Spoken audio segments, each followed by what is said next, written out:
Imagine standing on a street corner in a major city in the middle of the 19th century, just as the sun begins to set. For your entire life and the lives of every ancestor before you, this specific moment marked a definitive closing of the world. It was a daily curtain call that no human power could delay. As the orange glow fades into a deep violet and then into an absolute suffocating black, the very nature of the city changes. If you were wealthy, you might have gas lamps in your home that hissed and flickered, casting a sickly yellow light that smelled of sulfur and left a fine, greasy layer of soot on your curtains and your skin. If you were walking the streets, you relied on the occasional glow from a shop window or the rhythmic clatter of a watchman carrying a lantern. For most people, however, the end of the day was quite literally the end of doing anything productive or social. The night was a dark wall that humans simply could not scale.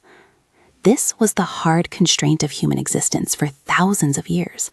We were a species bound by the rhythm of the sun, and our inability to create a clean, safe, and steady source of light kept us huddled in the dim shadows of candles and oil lamps. The problem with the existing technology of the time was not just that it was dim, but that it was profoundly dangerous and dirty. Gaslighting was a marvel when it first arrived, but it was essentially an open flame inside a building. It consumed the oxygen in a room, making the air hot and heavy, and if a pipe leaked or a flame was blown out by a draft, the results were often explosive. People lived in constant, low-level fear of their own illumination. Then there were arc lamps, which were the first real attempt at using electricity for light. These were brilliant, terrifying devices that jumped a massive electric spark between two carbon rods. They were so incredibly bright that they were likened to bringing a piece of the sun down to Earth. While they were great for lighting up a shipyard, a massive train station, or a prison yard, you could never put one in a bedroom or a small office. It would be like trying to read by the light of a lightning bolt. What the world needed was a way to subdivide light, to take that raw, violent electrical power and domesticate it into small, gentle glows that could sit on a desk or hang from a ceiling without burning the house down. The race to solve this puzzle became one of the most intense technical battles in history. It was not a single moment of inspiration or a lone genius shouting in a bathtub, but a grueling war of attrition against the laws of physics.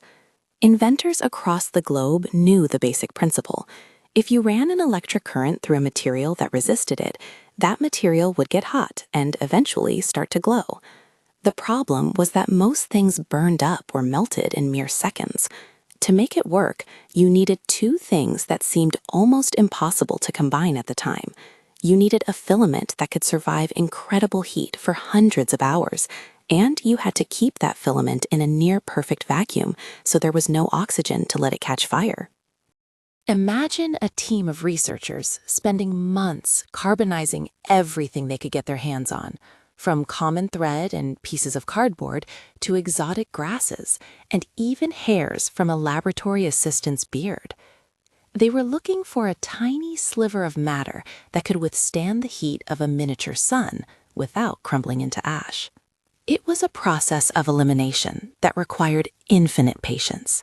They were essentially trying to find a material that could exist in a state of permanent near destruction. The laboratory became a graveyard of failed materials, each one representing a different botanical or synthetic experiment that had succumbed to the intensity of the current.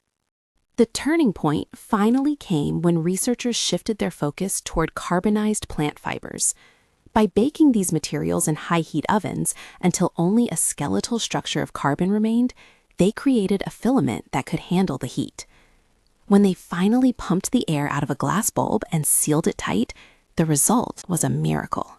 For the first time, a steady, soft, and silent light filled the room. It did not flicker like a candle. It did not hiss like gas. It simply glowed. This breakthrough mattered because it proved that electricity could be more than just a scientific curiosity or a tool for heavy industry. It could be a personal, intimate part of every human home. But a working bulb was just a toy if you did not have the juice to power it. The inventors realized very quickly that they were not just in the business of selling glass bulbs, they were in the business of building an entirely new nervous system for the planet. This realization shifted the focus from the laboratory to the streets. Scaling this technology was a massive civil engineering project, the likes of which the world had never seen. To bring light to a city, you had to dig up the roads to lay miles of copper wire. You had to build massive central stations where giant steam engines turned dynamos to create a constant, reliable flow of power. This was where the real systems thinking began. They had to invent meters to track how much power people used, safety fuses to prevent fires, and sockets that allowed bulbs to be easily replaced by a common person. There were fierce debates over standards. Should the electricity flow in one direction in a steady stream, or should it pulse back and forth? This battle over currents was not just a technical debate. It was an economic war that determined who would own the infrastructure of the future.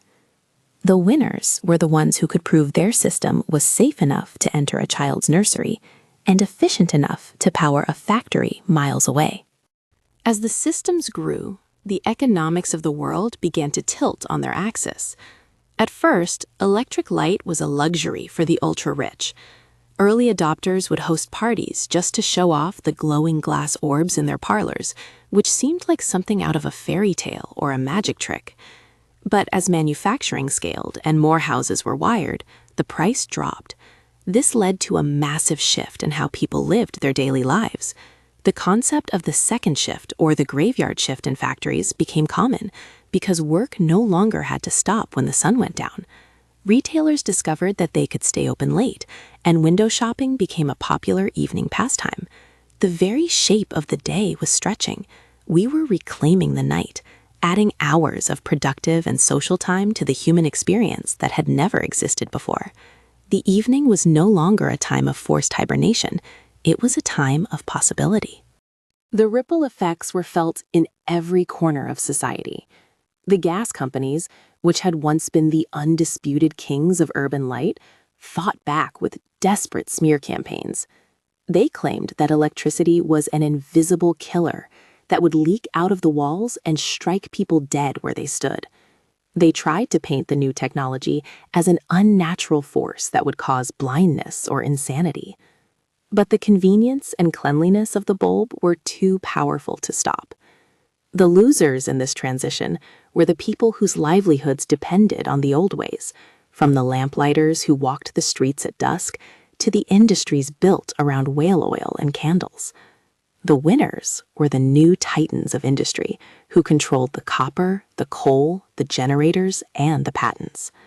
This era saw the birth of the modern utility company, a massive entity that provided a service so essential that people soon forgot what it was like to live without it. This shift also changed the way we perceived our cities from a distance. Before electricity, a city at night was a collection of dark silhouettes and treacherous shadows. After electrification, cities became beacons. The skyline was born as light allowed for the safe use of buildings long after dark. Advertising changed from static posters to glowing neon signs that competed for attention in the dark, turning the streets into a theater of commerce.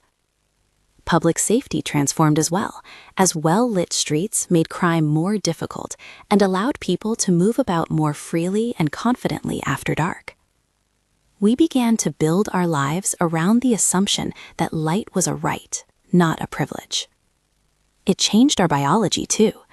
Our internal clocks, which had been tuned to the rise and fall of the sun for millions of years, suddenly had to contend with a world that never truly went dark. We became a species that lived in a perpetual, artificial twilight. Why does this still matter today? We are currently living through a second revolution in lighting with the move to solid-state technology like LEDs, but the fundamental logic remains exactly the same. Our entire modern civilization is built on the grid that was imagined and constructed in the late 1800s. Every time you flip a switch, charge a phone, or see a screen light up, You are using the descendant of those first carbonized filaments. We take it for granted, but the ability to vanish the darkness with a finger tap is one of the most profound changes in the history of our species. It decoupled human activity from the natural world, allowing us to become a 24-hour society. We are no longer guests of the sun. We are the masters of our own illumination. The story of the light bulb is often told as a story of a single inventor, but it was actually a story of building the world's most complex machine. It required thousands of miles of wire, mountains of coal, and a complete reimagining of how a city functions as a living organism.